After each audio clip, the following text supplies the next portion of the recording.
नमस्कार दोस्तों, आप सभी का आस्था ज्ञान चैनल पर स्वागत है। दोस्तों, जैसा कि हम सभी यह जानते हैं कि जिस तरह जीवन एक सत्य है, ठीक उसी प्रकार मृत्यु भी एक ऐसा सत्य है जिसे कोई जितना मर्जी झुठला दे, परंतु इसे बदला नहीं जा सकता। कहने का अर्थ है कि जिसने इस पृथ्वी पर जन्म लिया है उसे एक न एक दिन अपने प्राणों की आहुति देनी पड़ती है। इस बारे में हम में से बहुत से लोगों ने कई बार अपने बड़े बुजुर्गों से कहते सुना होगा कि मृत्यु के बाद मनुष्य शरीर की आत्मा 13 दिनों तक अपने घर में रहती है। मगर ऐसा क्यों? इस बारे में क्या किसी ने सोचा है? अगर नहीं तो चलिए आज आपको इससे संबंधित जानकारी बताते हैं और जानते हैं कि आखिर क्यों मृतक शरीर की आत्मा 13 दिनों तक अपने घर में भटकती रहती। साथ ही साथ ये भी बताएंगे कि 13 दिनों तक मृतक के नाम का पिंडदान क्यों किया जाता है। बता दें कि गरुड़ पुराण में इस बारे में विस्तार से बताया गया है। गरुड़ पुराण में बताया गया है कि जब किसी व्यक्ति की मृत्यु होती है तो यमराज के यमदूत उसे अपने साथ यमलोक ले जाते हैं। यहाँ उसके अच्छे और बुरे कर्मों का हिसाब होता है और फिर 24 घंटे के अंदर यमदूत उस प्राणी की आत्मा को वापस घर छोड़ जाते हैं।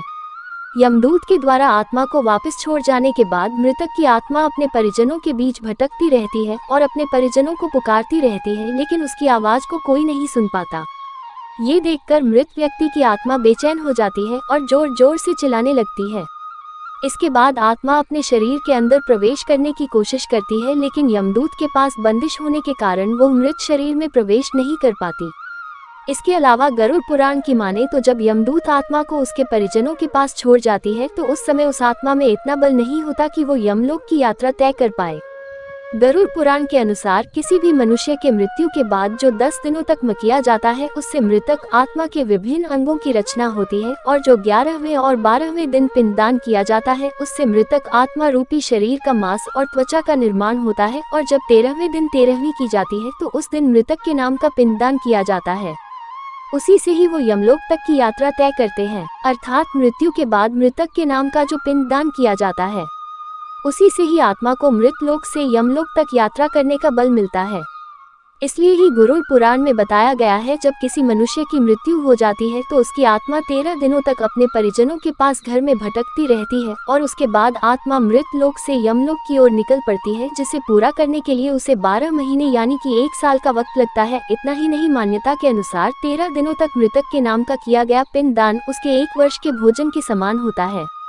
पिंडदान न किया जाए तो क्या होगा? इसके अलावा बता दें, अक्सर लोगों के मन में ये सवाल भी जरूर आता है कि अगर किसी मृत व्यक्ति के नाम का पिंडदान नहीं किया गया तो क्या होता है। तो दोस्तों, आपको बता दें कि इसका भी वर्णन गरुड़ पुराण में किया गया है।